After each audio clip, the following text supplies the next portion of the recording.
love you too. Nice. Thank you, everybody. Before we get started going right into the panel, would like all the panelists to introduce themselves. I'll start. My name is Liran Hirschkorn. I'm the CEO and founder of Incremental Digital. We help brands scale their business on Amazon. Aaron? Nice. There's a lot more intro, by the way, Liran. What's that? You have a lot more going on. I do, but I want to get to the hard-hitting questions. All right. Hello. What's up, everybody? I'm Aaron Cordovez. My primary business is Zulay Kitchen. So we founded our company. It's a physical goods company. We sell a lot of kitchenware, coffee machines, things of this nature, and it was all started on Alibaba.com, okay, 2015. We sell in a lot of marketplaces all over the US and around the world. And we also have software to help sellers, e-commerce sellers, Samurai Seller. That's our software name. We also buy e-commerce companies, particularly if you're sourcing products here domestically. Hit me up on LinkedIn, okay? So that's all. Hi, my name is Marina. I am a content creator on YouTube. I have over 16 million followers across the channels. Wow, thank you. I am new to the e-commerce business. I've launched a product once, but I truly understand how important it is to have social media following to promote your product. So I'm here to talk about that. Hi everyone, my name is Melisa, and I started in e-commerce about 7 years ago, and basically started in the consumable space. Have started multiple, beauty brands, supplement brands. We also have a couple of exits under the belt. So right now we operate a incubator for these brands where we scale and invest in e-commerce brands. And now, most recently, the most exciting project that I've been working on is opening up an escape room. So that's kind of left field, but it's something fun. Nice. Awesome. Okay, so I kind of want to start a little bit, zooming out a little bit. One of the things that I believe in is that a business can only scale as far as the personal growth and development of the founder. What did you need to change about yourself? Aaron, you started selling on Amazon. I don't imagine your goal when you started was, I want to be a top 100 Amazon seller, right? So what did you need to change about yourself, or what mindset did you need to develop in order to get to the point of building, 9-figure brand? I think the big piece about selling online, on e-commerce, getting into the space of building a brand, is setting goals that are achievable for yourself that you know you can do. And my goal originally was, I will be in a home run. I will have a fantastic time if I can make $500 in a month. If I can make $500 a month, I can pay for my kids' private school education, to not put them in the public school system. That'll be a win, right? And what happens is you stack up wins. So when we got there, I said, wow, this is pretty amazing. Can we do like 1,000? Can we? And what happens is you take that win and you reinforce your own confidence in yourself and saying, if I can do it once, you can do it twice. If you do it twice, you can do it 3 times, and you just continue the discipline of doing the same things that got you there, and not just rest and say like it's all over. And part of that, of course, is personal development, reading a lot of books, and getting involved in growing yourself. Do you have one book recommendation, if you had to give it, of what you would recommend for those that want to go beyond where they are today? I think one of the books for me, the one that stands out that I'm thinking about is called the 10X Rule, Grant Cardone. I mean, listen, the point is your goals got to be big. You got to go big and attack at things strongly. I mean, there's plenty of books out there, right, that mainly you're going after someone who's done something that you want to do. So you have to pick a role model, right? There's people who have done business, who have done life, and things that you want to do. Look at someone who has something that you want or is doing something you want to do, and read whatever book they have. In today's day, anybody who's successful can write a book, and they reach out to people directly. We're in a digital age where we can reach people all over the world. Marina? Yeah, I would say understanding your superpower is the key, because when you start out with something, I started as a creator, I was editing myself, I was filming myself, everything was done by me, until I realized that it takes me 6 hours to edit a video, and I could potentially delegate that. So now I have a team that does almost everything because I understand that my superpower is to be in front of the camera, creating catchy scripts. That's it. I'm not a good editor. I'm not a good thumbnail designer. And I feel like everyone here who's running an e-commerce business has to be online, either with your own personal brand or at least like utilizing AI to create content for you or hiring someone. So I feel like you really have to come up with a list of things you love doing and things that you don't like doing. As the CEO, as an entrepreneur, you have to prioritize those things that you love because this is where your energy sparkles. This is where you are at your best. Because otherwise, it becomes unbearable. And the book, the recommendation, the 4-Hour Workweek completely changed everything for me. I think it was in 2017. Delegating, batching tasks, just 1 day a week for calls, that's it. 2 days a week for filming, that's it. It kind of creates this mindset of, I'm planning this day to do this, this, and that, and nothing else. But you work more than 4 hours a week now, right? No. I think the book is about mindset, right? But I still have a healthy work-life balance. I can travel. I have 2 small kids, so it's not like I'm working 9 to 6 every day. Right. And I think the book is more about shifting your mindset, right, to outsourcing, to not Exactly. Yeah. I think a really great book, in my opinion, is Rocket Fuel. For those of you who are maybe struggling to do everything yourself, or that's like an EOS book, right? yes, it is. Yeah, it's a great book because it talks about how there's 2 different types of people in most successful businesses. So you have the visionaries of the world, and then you have the integrators, right? So the visionaries are the ones that are pushing things forward. They're the ones that are coming up with the ideas, and they're leading the team. And then you have the integrator, who's the one who's very systematic. They do, a lot of the grunt work. And you have to understand which of those 2 categories you fall under, because that will help you operate at the most optimal level. And if you can find a partner that complements you, if you're a visionary and you find an integrator, you're unstoppable. And I think that a lot of people struggle with this journey of, entrepreneurship because it feels lonely. But if you can find someone to do it with, it's so much more rewarding. And this book really just nails it on the head. Yeah, and to kind of piggyback on that, if you're not familiar, or if you are, highly recommend looking at EOS, Entrepreneur Operating System. There's a book called Traction, which is like the best-selling book on business operations, and that's the book written by the person who created EOS. We use it in our business, and it's been a game changer for us. We have an EOS coach, and I would say the success of our business has been having the right people and having myself, which is more of the visionary in the business, and having the right integrator in the business. And I totally agree with you. Once you find that, then you have like a combination that's kind of hard to stop. I want to, I guess we spoke a little bit about hiring, so let's talk a little bit about that. One, what was the first hire you made in your business? As people are thinking about scaling, would you say you should hire a high-level executive first? Should you hire, a virtual assistant that's a lower cost person? What was the first hire in your business? And for those that want to scale, what should they be, thinking about in terms of bringing somebody on and willing to, EOS term, letting go of the vine, right? Being able to kind of let go, even though the person's not going to do it, let's say, as good as you, maybe, but yeah, maybe let's talk a little bit about, hiring. Who did you first hire? What do you recommend? I love what Marina said. Oh, Aaron, how many people work for you in your business? we're almost at 100 now. Yeah. Big team. Yeah. So I love what Marina said is know what your superpower is and hire something else and hire those things that you're maybe not good at, or not even that you're not good at, but there's some tasks that if they're done really well or done just okay, it doesn't have a massive difference, okay? And so for me, there's shipping labels, like, I don't know, e-commerce, like making shipping labels. It's, you just have to make a label and your stuff comes in to the fulfillment center and they get shipped out. Like, right. You don't need to spend your time necessarily doing that. You should know how it is, but that was the first person we hired.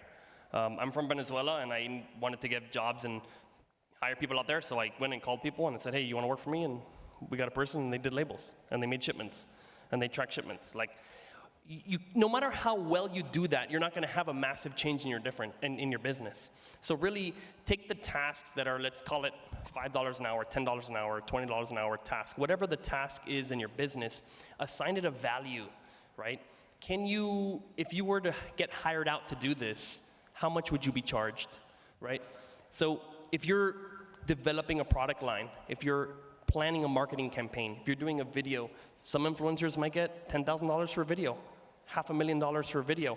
That's a big impact because it can reach a ton of people. No matter how good you are at making shipping labels, you will never get paid $50 an hour. It's not going to happen. So if you delineate what your tasks are in a day and stick to those ones that have high return for your business, right? Creating products, could be creating a campaign, hiring, things like that are high level. And if you're spending too much time, just doing kind of the work that won't put your business forward, that's what you need to hire out, so you spend more time on the other things. Melissa, you wanted to jump in? Yeah, my first. So you eagerly wanted to jump in. I mean, technically, I feel like Amazon's the first company I hired because literally 30% of my margin goes to them, basically, for housing all of our products. I mean, basically taking advantage of their infrastructure was huge for us. Obviously, we could have gone and launched on our own website right out of the gate, but I had no one to sell to, no email lists. Like, I had no idea how to find customers. I didn't know how to run a single Facebook ad. Like, that was all very new to me. So basically, essentially, you're partnering with Amazon as a fulfillment center. They have the customer service handled. They do, they take the bulk of the work, especially when you're starting out. So I thought that was also very helpful. And I guess a legitimate, or the first hire was a customer service rep, actually. Once things started to get rolling, we started having people reaching out, asking, oh, where's my order? Or they had issues with it. At first it was me, it was myself. I was literally the one behind the computer screen. I actually changed my name for the emails. Like, I called myself Gabriella. So when I'm like signing off on these emails, I'm like, Gabriella, the customer happiness representative.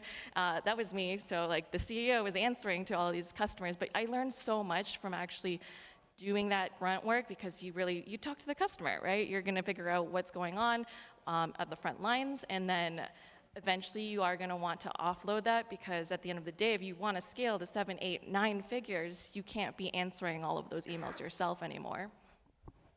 Right, and I guess the theme that I'm hearing is think about how much is your time worth an hour? Is it $50, is it $100, is it $1,000? And any tasks that do not achieve that for you, you should really be outsourcing. How have you, talking further about hiring, how have you sort of been able to let go, delegate? EOS has this term called delegate and elevate, right?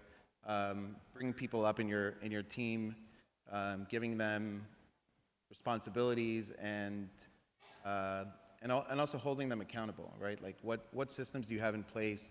What should people be thinking about as they want to build out that team? And actually, one thing I'll add is, before making that first hire too, one of the things I think you should be doing is documenting everything that you're doing in the business, because that will create your standard operating procedures to be able to hand off to somebody else. So you should be documenting as much as possible, either with screenshot type videos or making notes, etc. There's tools out there to do that as well. But Marina? Oh, yeah. Talking about instructions, yes, this is like number one. Because normally if you start by yourself, and ideally the first hire, I would just do a personal assistant, just because if you're doing everything by yourself, you probably don't have all of the instructions in place. And then once you're ready to delegate something, I would just create a PDF checklist of things that need to be done. My tone of voice in emails, how we talk about our company, how we talk about this, and that. And then an interesting question is also when it comes to KPIs. I'm part of the group of creators who also have their own products, and we're just chatting about what do you guys track as a KPI for a YouTube channel? Do you track views? Do you track subscribers? They're like, no, leads and how they convert into sales. That's it. They don't care about whether the video gets 2 million views, 5 million views, because it doesn't mean that your target audience is watching. So prioritizing the right KPIs for you, because you can set all different kinds of KPIs, like how many emails we're getting, how they're converting, I don't know, how many opens you get. But focus on just one metric for every single person, because it just becomes unmanageable. When your team is growing, like tracking all of those KPIs, just make sure you prioritize one or two things. Right. And another comment from me on hiring is, I feel proud that I have people that are smarter than me on my team. And, I think sometimes initially you might be, one, it's kind of scary to have people that are smarter than you in your business. Maybe they're going to want to learn the business, take over the business. There's all these, fears, especially within the Amazon world, because, those of us selling products here, right? Somebody could be on your team, and 2 months later, maybe they launch a product on Amazon. Did you have those fears at all? And because I'm sure teaching all your trade secrets. That's why you grow a brand for your company and for yourself. So if they leave, they can take that away. Right. It stays with you. Right. It's a good point. So the answer to that is build a really strong brand. Honestly, my experience has been there's very, very few people who are going to want to take on that much work and really build a brand. It hasn't been a problem. For me, the hiring, the big difference, and it might sound very strange, but trusting people. So strange. It's weird. It's a strange concept. But like, here's your job. This is your KPI, your key performance indicator. How I know if you're doing your job, go do what you think is right. And trusting that person to actually do a job. Because nowadays there's so much like micromanagement, this, that. Guess what? You know how many mistakes I made in selling online? There was a deal, and I posted about it on my social media. In a single day, I lost over $1 million. You did? I did. What tell us that story? It was a horrible example, but so we had been on just a ramp up. Every single year, launching products are all succeeding. Launching products are succeeding, and so in 2015, we just launched the first product. 2016, we had 4 products. Okay, every year it was like, oh, 4 products, that's good. Let me do more. I'm going to do 1 every month, and then we did 12 products. Then I said, let's do 5 every month, right? Let's do 60 products. And then let's do 1 every weekday. That was 250 products. And then I went crazy. Our company was just growing crazy. And I said, let's do 5 products every single day. Let's do 2,500 products in a year. And it was like, I was running people. I was like, you didn't do a product today? What's wrong with you? Like, go. And we were doing so many products. And it was crazy because there was a shift in the rules in e-commerce at that time when the products would send normally directly to the marketplace. And there was a change when we were launching our like second batch of 500 products. And said you can no longer ship it indirectly. So we had to put in this whole 3PL. And I was planning on those products to sell, to pay the suppliers. We got payment terms.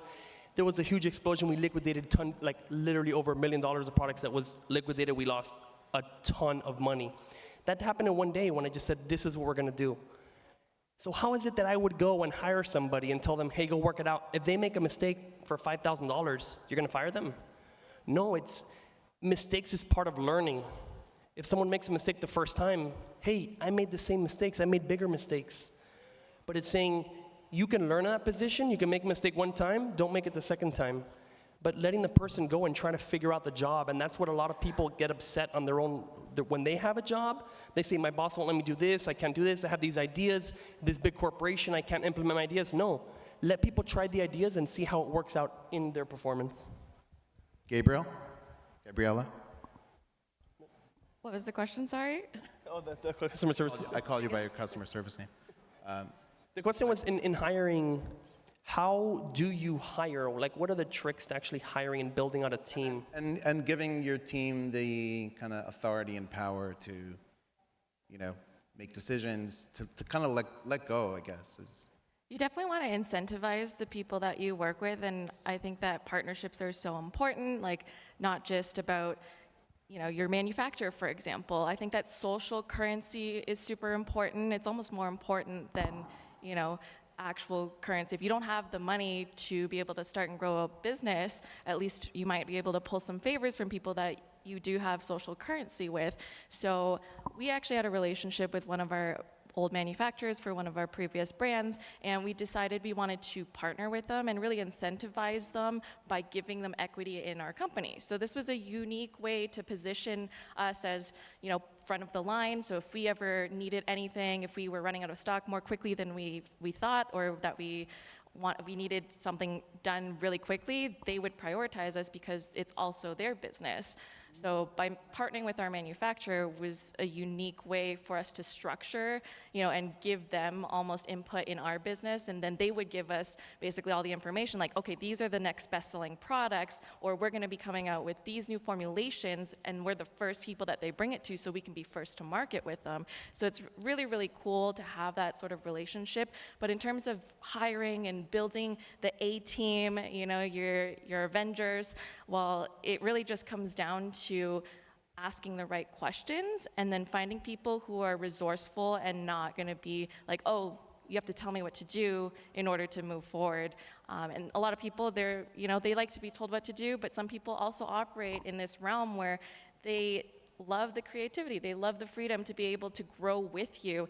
And, my first partner, like, we grew together, we started a company together, we sold that and we exited it, and then now we have multiple companies together just because we work really well together and we both push each other to be the best possible version in order to make this happen. Great.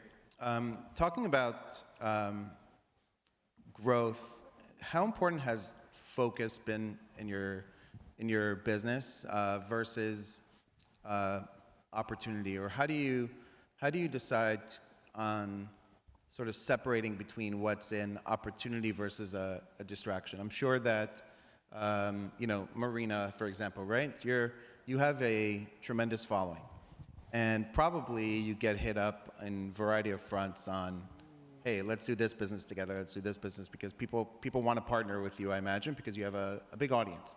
How do you decide opportunity versus waste of time and focus? And yeah, I'd like to hear from all of you. One of the key lines personally for me, somebody once told me, was focus will make you rich. And many times I've learned to say no to opportunity. And what I've learned about myself personally is sometimes you'll say yes out of fear, because hey, I'll go for this opportunity because, like, if the thing I'm doing now doesn't work out, then I'll have this other thing. But it's always proven much better, especially in my agency when we've launched new services, etc. Sometimes they don't work out, and we come back to the fact that we should just stay focused. So I want to hear from you. You must get, DMs and lots of people coming your way. How do you decide what projects to take on, what not to take on? Yeah, I think it's the hardest actually to stay focused, especially even with content, right? Because I have 3 YouTube channels. Like a normal creator would have 1, because there's so much happening in the world. I feel like. By the way, what are those channels if people want to follow? Oh yeah, Silicon Valley Girl, Lingua Marina is another one, is a language learning channel, and I have a language learning company behind that channel. And then Marina Mogilko is just a vlogging channel. So the problem is content, products, AI, like trends are constantly changing. And sometimes there are gaps that you really, like gaps in the algorithm. For example, Shorts came around in 2020 and you could produce mediocre content and it will be pushed to millions of people. I really wanted to be there. So all my focus went into this new opportunity. But at the same time, shall I do a podcast? Shall I do this, and that? So I decided that, I have 2 small kids. I really want to spend time with them. So every time I look at a project, I ask myself, will I be there 100%? Or will it be like, oh, I will ask my team to take care of this, and I will ask them to, simplify the process. No, I have to be there 100%. Like this conference, I said yes because I'm super excited about the future of e-commerce, and I really want to start my own brand. So it was like 100% yes. But if it's something that is like, it's so important for everyone. And I feel like and it's different for everyone, but I felt like before I reached like $20,000 a month as income as a creator, I would say yes to everything. Because this is your exploration phase. You don't know where your superpower is. You want to try different things. And 20K to say 50K, this is where you're learning to say no. Like this is where you transition. And after that, it's all about no's, because now you're like getting to the top and you have to focus. You have to stay focused. Right. I feel like there's a lot of good rules in what you said that you can apply to many areas of your life and business. One thing is you said if it's not a, what did you say? If it's not like a super excited yes, right? 100%. So 100% yes. So I heard this thing, like if it's not a hell yes, it's a no, right? And that applies for me for hiring, right? If I interview someone and, you know, they're okay, you're not sure, right? Like if it's not a hell yes, probably don't want to proceed. So it usually does not end up working out in that case. Taking on a project, if it's not a hell yes, it's a no. But another thing you said reminds me of another thing that I learned that, you know, people say this, you said $20,000, but people say, you know, in your 20s, maybe in your 30s, you should say yes to a lot of things, but as you get into your 40s, 50s, et cetera, you should probably be saying no to almost everything, right? Because hopefully you have more of a focus at that point. Anyone else want to add? Yeah, so I'm really bad at this. You probably get hit up, and you also acquire brands, right? So you probably get hit up for brands to acquire, and that's also a shiny object. Yeah, and you know? I'll tell you, I say yes to almost everything. I love saying yes. I love taking on projects. I love partnerships. I love products. I'm out there and I'm like, I want to source half of the products in that showroom over there. I'm at the store and I'm at the mall and all I'm looking at is products I want to source. But do you have someone in your company that says, Aaron, not a good move that you listen to? That's my wife. There we go. Okay. Whatever she says no to very emphatically, then I generally drop. But I basically try to pursue everything. If it gets me excited, then I want to do it. Products get me excited, services, everything. So I think the things that people say yes to, because this conversation, most people think, what are the business things I'm going to say yes and no to? But I challenge people to say, maybe you can say no to this binge watching of a TV show, and you can say yes to do business opportunities. And have fun. I have a lot more fun, depends on the TV show. But sourcing a product and putting a launch, than sitting down and doing like mindless activity. Right. And so I think that the shift can be, it's not a 40-hour work week, and there's not a 4-hour work week. If you make work fun, if you do something you're passionate about, right? If you're launching a health product thing, if you're writing books for children that you're passionate about, you'll do that day in and day out, all day long. So I think say yes to things you get excited about. Happens I get excited about a lot of things, so I say yes to a lot of stuff, and then my wife tells me no. Right, and I mean, it goes back to your, what you shared about the integrator visionary, right? Because you obviously are visionary based on what you just said, right? You say yes, you get excited about ideas, you probably have ideas, but then you need that person in your business that's going to keep you focused. My CEO, who's somewhere in this room, you know, when I tell him like, hey, I want to do this, and he might say, hey, like, here's why we shouldn't, or he might say, yes, but I need 3 weeks to put in the right systems so that we don't blow up the company because you want to do this. And you have to have both of those things, you know, I think pressing on the gas and also the right person who will slow you down a little bit, or you be the person who slows down and puts the right systems in place to implement something. I want to talk a little bit about AI. How have you used AI in your business, or if you have, to scale or technology? And do you see AI as a threat or opportunity? And for example, talking about content, right? Easier to create content now. There's video tools coming out where you can have not even you, the one doing the videos. It's crazy. Are you taking advantage of AI? Is AI a threat? How do you, and for those sitting in the room, how should they be thinking about, maybe using AI for content or in other ways? Yeah, there are amazing tools out there now. So one of the tools that we use almost on a daily basis is a tool that lets you generate your thumbnails. So you don't have to take any more pictures. What's the name of that tool? That's a great question. I have a team behind that who does it. I think it's Perfluence, something like that. Perfluence? Yeah. So basically, you give a photo to AI and tell AI what to do with your photo. Like place Marina in a nice apartment, surround her with balloons because we're doing a video. She's celebrating 8 million followers, and it would do a very nice thumbnail. Another thing, scripting. AI can generate, just be careful. ChatGPT is not the best tool. There is Perplexity AI that is a good one. Which tool?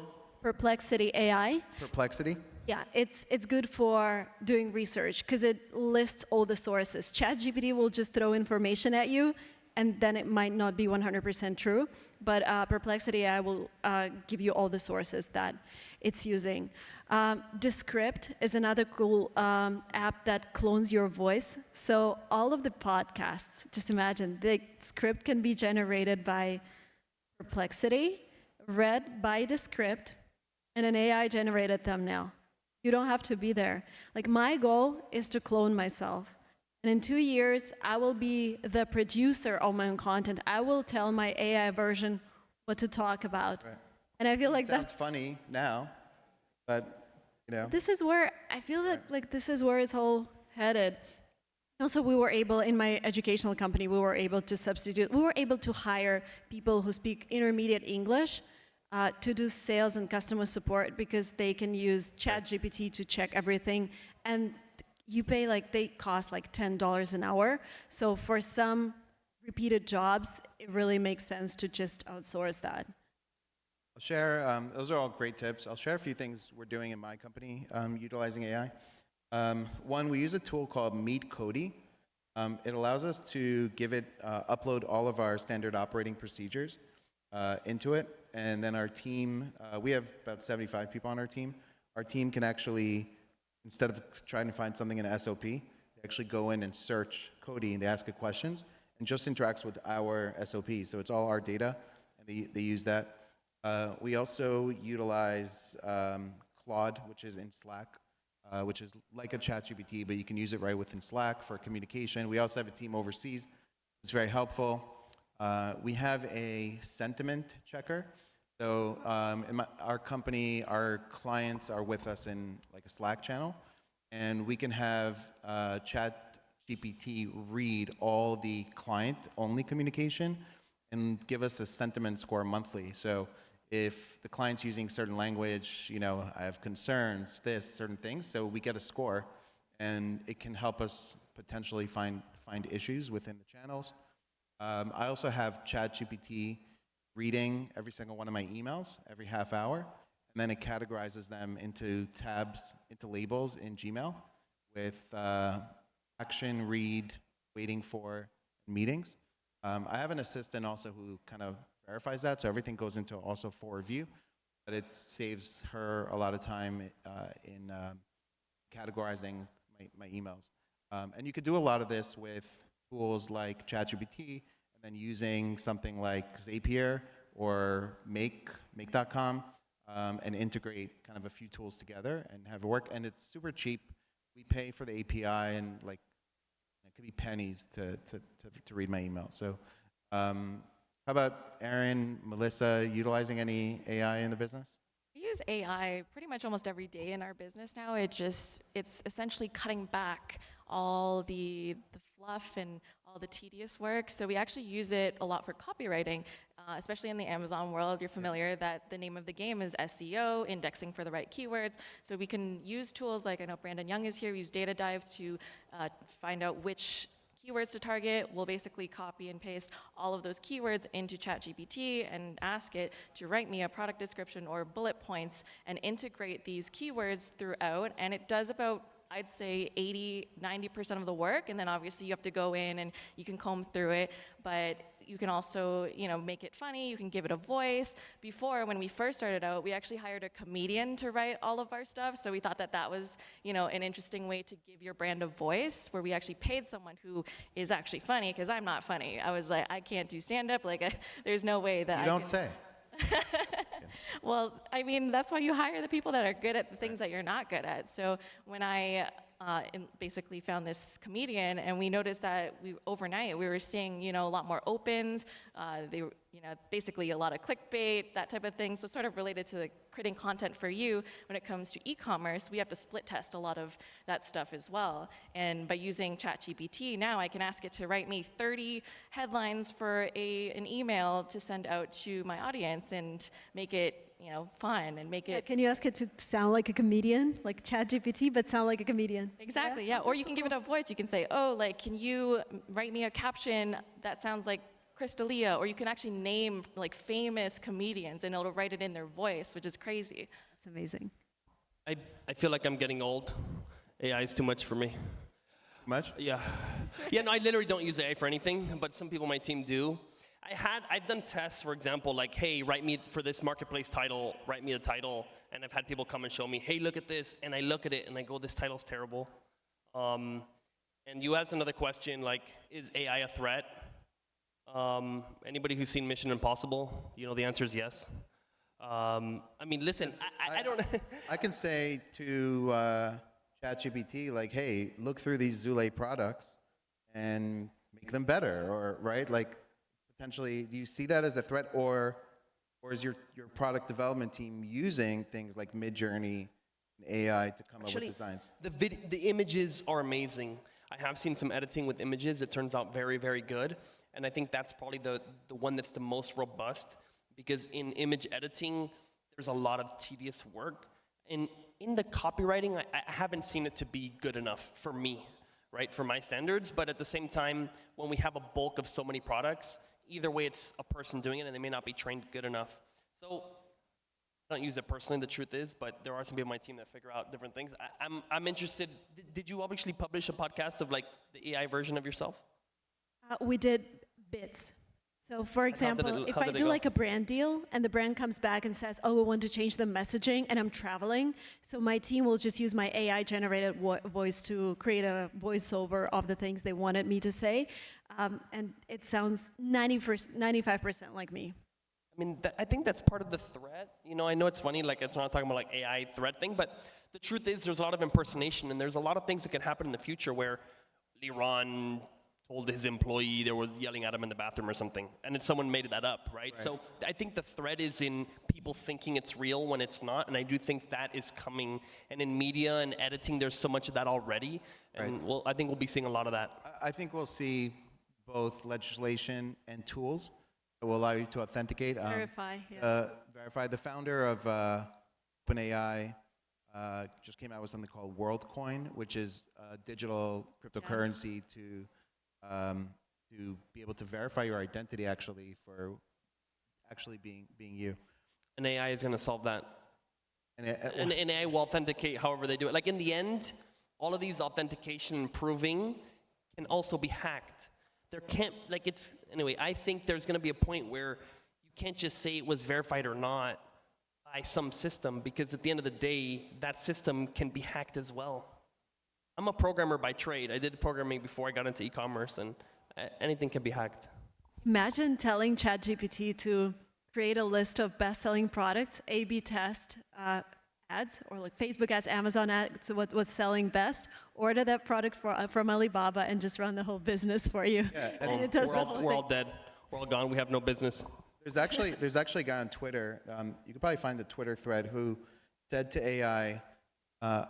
Said to ChatGPT, I am your assistant, you're the CEO, I have $100 to start a business, and ChatGPT recommended like a print on demand, built a website, and I think now the guy's raising money because he had like so much success with it, and he did this publicly on X now, and now it's actually a legitimate business, and I actually want to jump into that.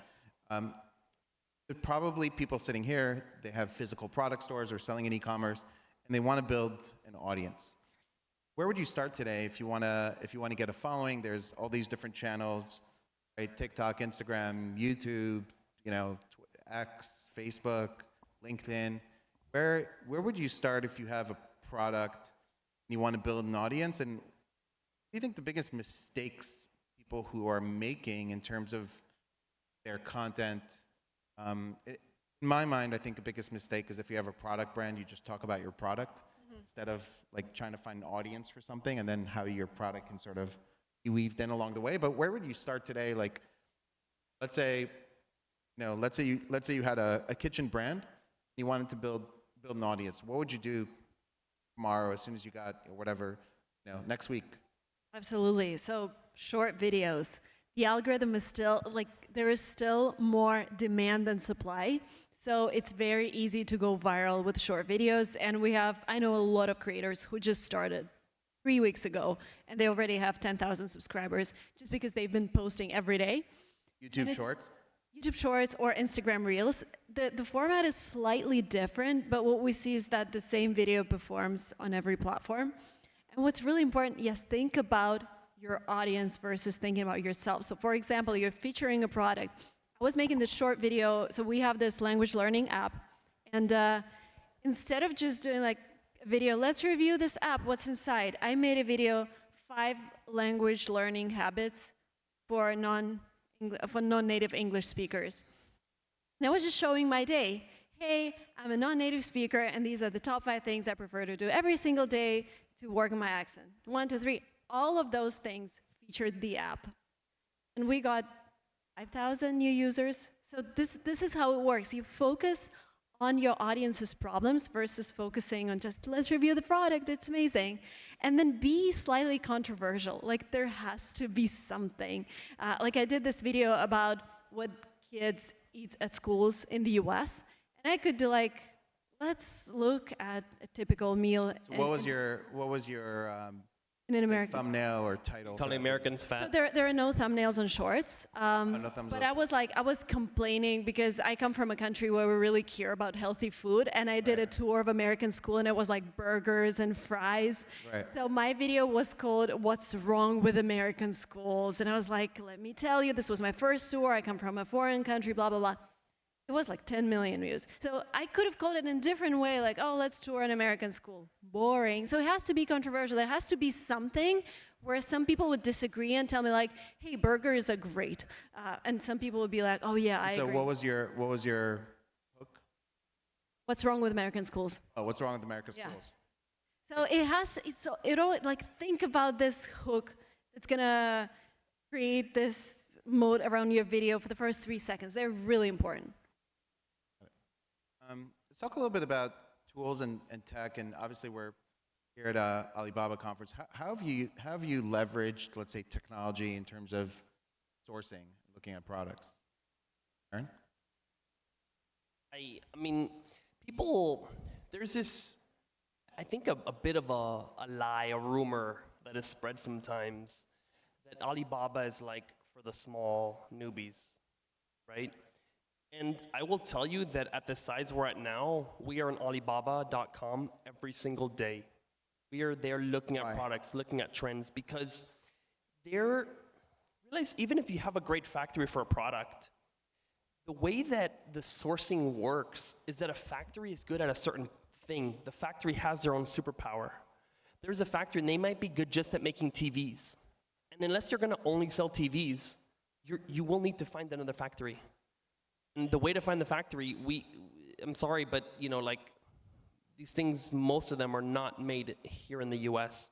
If you're doing hard goods, like this furniture, if you're doing something, a hard good, the majority of it is made somewhere else. Right. And so on Alibaba.com, we go there every single day. We have various, not just one person, but various people who are looking in on trends, looking in on what's big on the marketplaces, what's big on social media, what's coming big on wherever it is, and we're planning ahead and saying, hey, how can we make our product better?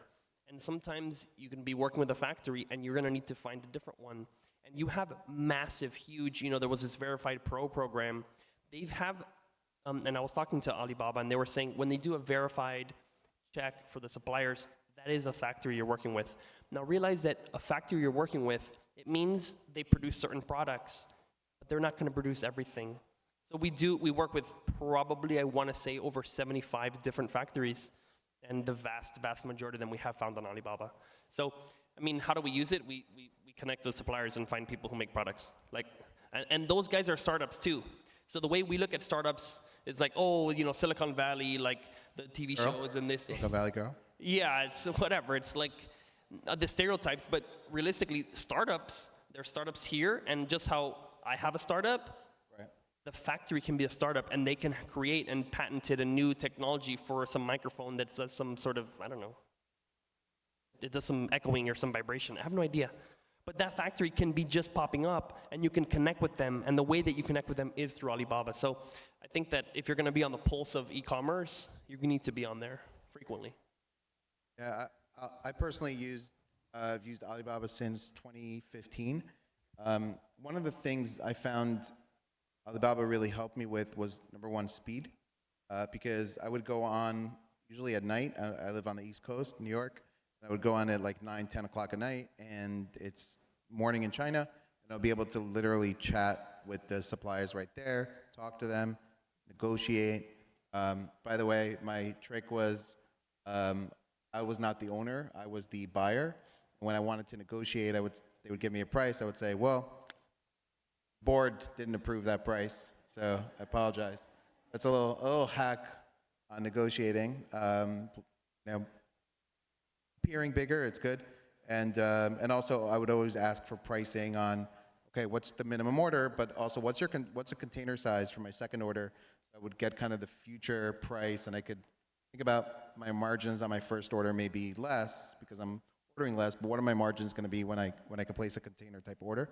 So some tips, but yeah, I would go on at night and chat with multiple suppliers really quick.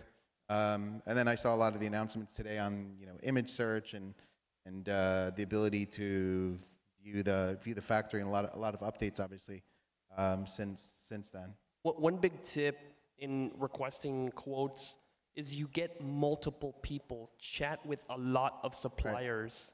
Right. Yeah. Our first product we sourced, we got quotes and we got samples from maybe 9 different factories for one product. And we tested, and we had quotes from $5.60 down to $2.50 for the same product. I mean, more than double. And I said, well, I want the best quality. So I'm going to order the sample for the $5.50 or whatever. And so I got all those in, and we did a blind test. And I really recommend this for anybody who's doing a physical products brand. Like, don't look at the supplier name, name it A, B, C, or D or something, have someone else do it. You can have a company in China consolidate and check samples for you also. I wouldn't do it. Wouldn't? No. Why? Well, because to check it first before they send it to you. Yeah, before they ship it to you, yeah. At the end of the day, your job is a simple one. You're fully responsible for the product that the customer gets. That is my service to my customer. I need to make sure that what they're going to get is fantastic. And there's no company who's going to do it better than me because it's my company. Do you inspect every order still from old suppliers, or if you? Yes. Yes. That is a hardbound rule. I heard a story of a guy who had been selling product into Walmart for 20 years, and he stopped checking inspections, I don't know, on year 18. And there was one shipment that went in, and every item was broken. And Walmart dropped the entire business and never gave him another chance. Wow. So you're talking about like a factory, no factory is perfect, right? And you can find inspection companies, but at the end of the day, your product, you check at least the sample and you see which one's best. So back to finishing this, I checked all of them. I did the blind test. The number one product happened to also be the cheapest. The very best product, blind tested, was the cheapest one as well. And the one that was like $5.50, it was actually like a trading company, and they were just marking it up, and it was a bad product. So at the end of the day, you have to test it, and then you do the inspections for every shipment. Never drop the inspections, always do them. It gives pressure on them. And generally, make your product good and make it stand out and pick a great factory at a great price. And you can't negotiate price if you don't have multiple offers. Anyway. Melisa? I actually have a similar story where we waived inspection because we'd been working with this, supplier for a very long time, and we had this vitamin C serum, and basically with the droppers, it's a glass pipette, and it's a certain length. However, the ones that they had sent us were about 3 millimeters too long, and it doesn't seem like a lot. Like 3 millimeters seems like small size, but the dropper, it was actually touching the bottle, like the bottom of the bottle, and in transit, because you know, UPS drivers, Amazon delivery drivers, they just throw your package, they don't care, and then it lands on the customer's porch, and then basically it was just enough friction to shatter the pipette. So this was a huge liability because people were cutting themselves, like we had a couple of complaints, and as soon as we got like the first 3 complaints, we were like, this is bad, we have to recall all of that. So we recalled all of it, it was a huge loss. And then we basically went back to our manufacturer or supplier for those pipettes and said, hey, like this is a problem. What are we gonna do about it? And they said, oh, we'll just send you, more pipettes. So we thought they were gonna just send us more pipettes. They literally just sent us like the glass part of it. So we had to, basically we had like 10,000 pipettes that had way too long of stems, and we had to go in and replace all of them individually, hand by hand. So I'm in my living room with my fiance, we're like hand replacing all of these, and like you're basically just in the grind. You have to get it done, or it's a waste, really. So we're about out of time. I want to go lightning round. 1 tip, scaling, 10, 15 seconds each one on scaling business as we head off. Do you have anything? Anyone? Okay, so just challenge yourself. Anything that you think you maybe can't do, you probably can do. You are underestimating yourself this minute. For sure, guaranteed, every single one of you in this room, including myself and everybody here on stage, we are doing far less than we are capable of. Okay? We were brought here by a higher power, whatever you think, whatever you believe in, you have more inside of yourself than you think. Don't sell yourself short, and dream bigger and shoot bigger. Go way bigger than you think, because you may just make it. Very good. I'll share mine, and it's kind of similar. My thing is that before you go to your next level, I think at every single level, you're going to be challenged along the way, and you're going to have to run into brick walls. And similarly, the universe is testing you like playing Mario, right? And at the end of each one of those levels, you have the big bad guy, right? And in order for you to get to your next level, you have to fight that bad guy. You're going to lose multiple times. It's really about, can you get back up? Can you overcome? Believing in yourself, and understanding actually that that's just how things work. You're gonna have challenges, but that's the test before you get to your next level. Start sharing what you've learned. Start talking about yourself with the world, because how else would people know about you? This is my #1 advice. Melisa? Get scrappy. I mean, you're going to have to do the same things that you were doing day one as you are doing when you're a 7-8 figure business. I mean, I went to a conference, and he's Charlie Rocket, massive speaker, and he was handing out flyers to get people to see him, even though he's this big brand name, like everyone knows who he is. He was personally still doing the grind work and really just showing how much he cares and how much he's passionate about what he's doing, that he's still going to be doing it no matter what. So get scrappy in your marketing, be resourceful, and also quick tip for you guys, if you run like a quick social media giveaway, it's a good way to get traction on a post. Then change the caption on that, and then what you're going to do is run ads to that. You already have engagement on it, and that's going to convert a lot better than a post from scratch. Amazing. Thank you, everybody. Thank you. All right, thank you guys. You rock. You're awesome. Thank you. Go Alibaba. Go Las Vegas. Let's go. That a hype man on the stage.